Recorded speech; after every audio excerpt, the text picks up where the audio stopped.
Okay, so this is a GE smooth surface cooktop. Um, the power bowl eye seems to have quit working, so just want to pull it out and see if we can figure out what's the matter with it. So I've already taken this one loose. These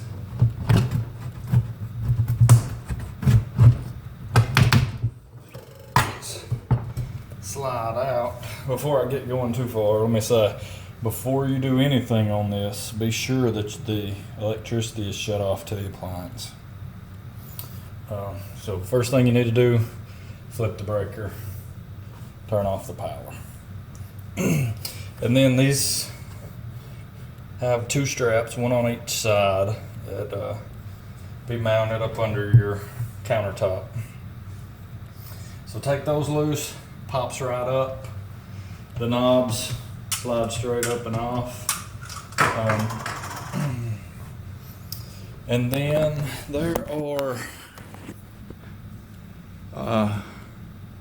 6 of these little screws on the front and 6 on the back. I've already taken some of them out.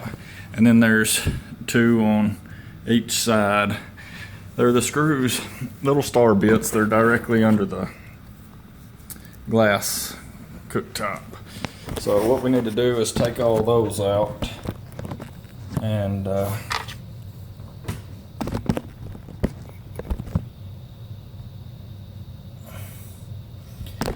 I can get my camera to focus.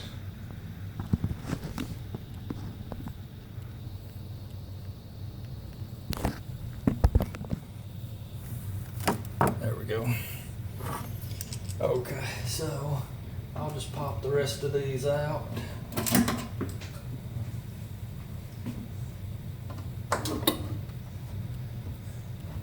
And in this case, I've already had this stovetop out. I wanted to be sure what the problem was. So I took the glass off and I found there were 2 switches that were the same. So I swapped them out to rule out the possibility of it being the switch. And so I know that the switch wasn't the problem, which made me pretty sure that it was the element that is burnt out. So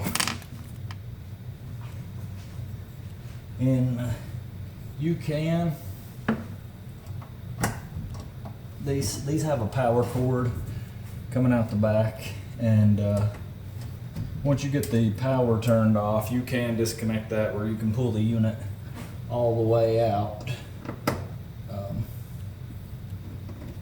In this case, it might be a little tight for a minute, but I really don't want to go to the trouble of disconnecting the wires. Okay, so that's all the little screws out. So once you get those out, this glass will just start popping up. Now, when I did it the other day, checking the switches, it was stuck down pretty good. I had to give it a pretty good prying. You know, I was just very careful to make sure that I did not break the glass. I didn't pry it too much in one spot. I just kind of worked my way around. And once it started loosening up, it came out pretty easy. And then this is what you have. These eyes, they are not mounted in any way. They're just kind of sitting on some little studs, as you can see. So in my case, this is the one that's not been working. So all I'm gonna do is pull this little guy out, disconnect these wires, and put the new one back in, and we'll be good to go. Do want to make sure that you keep up with which wire goes where. If somehow something gets messed up, there is a under your switches here, there's a wiring schematic taped under there. If you decide to want to check your switches before you just buy an element, all you have to do is there's 2 screws right here, and then there's 2 on the back. Take those out, this comes up, and now these switches have several wires, 5 or 6 wires a piece on them, so just be sure you know which one goes where when you take them off, so remember how to get it back on correctly. But like I say, if you don't, wiring schematic is taped to the bottom there. So I'm just gonna pop this element out.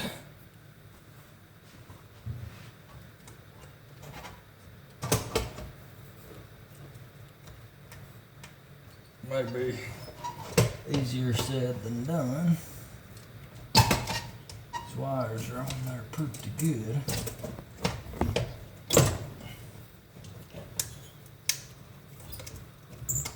This one particular one, right?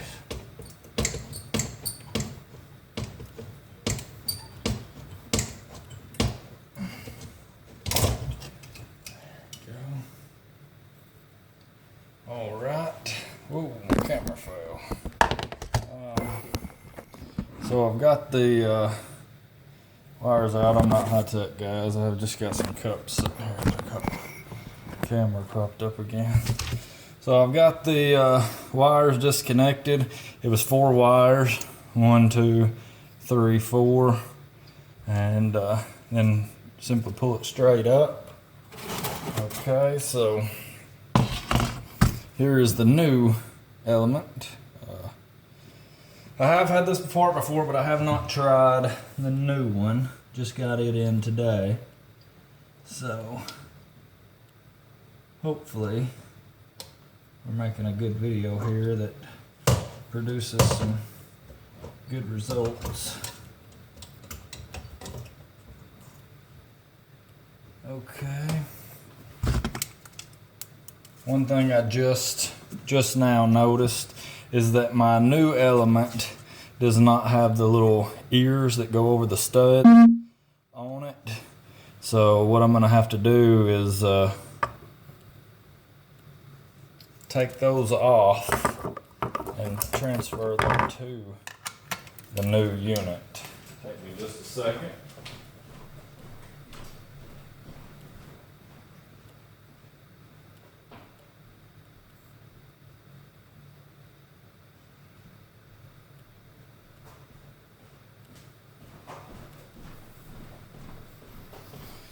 And like I said before, I'm not very high tech and obviously not very prepared because my camera is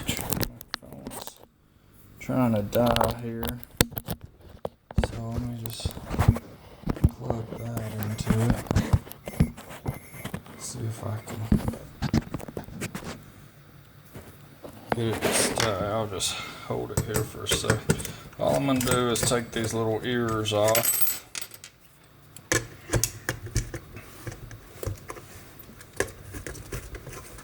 This is just a 1/4-inch nut driver I have here. So take them off, set this out of the way. So my new one, I already have the wires hooked up to it. So it doesn't look up here that the new one has holes in it like this one did for the screws to go in, but I can see that one's on number 12 and this one's on number 45. So yeah, there's just a ring of numbers. So we got a 12 and a 45.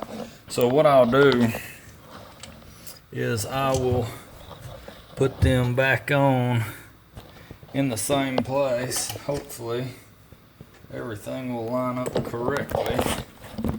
So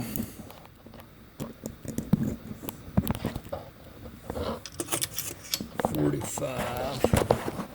me set this guy down for a second. Put this in. So I should have had an assistant holding my camera.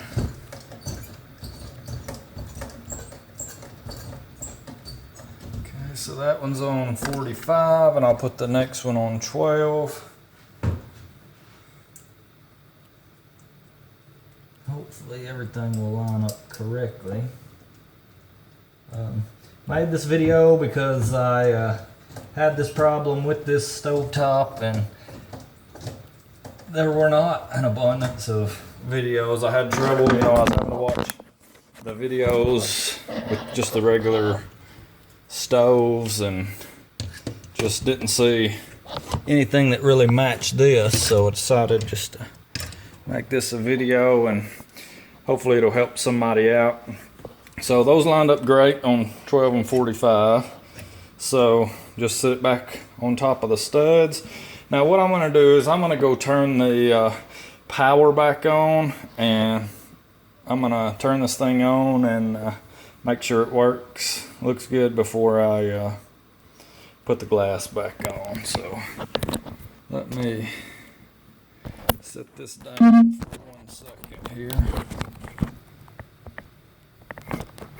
And let me turn the power on. Take me just a second.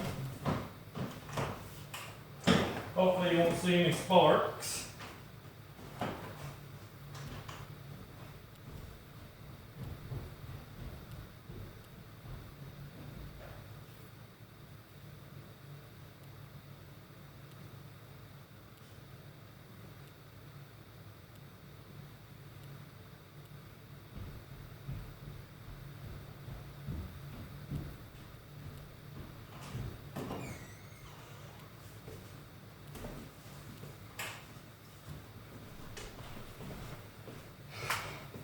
Okay, so we got the power back on. Now, I'll just go over here, and I know the power bowl is the left rear, which will be the next to last knob. So, and I will just test this one. Should see it starting to glow red. There we go. So the power's on. Everything's working. So hopefully this one, there it goes. All right, we're fixed. So hopefully this video will help someone in the future. All we have to do now is set the glass back on here, put in all the little screws around the top, stick it back in, mount it, and turn the power back on, which in this case we already have. You may have, these have a little gasket here. Gets over time, looks like it gets some grease and food crumbs and stuff in there. Might clean that up a little bit, or probably pick some of that up for a little bit of nothing if you want to replace it. So, well, I was gonna put the glass back on, but I think I'll end it right here. Hopefully this video will help you.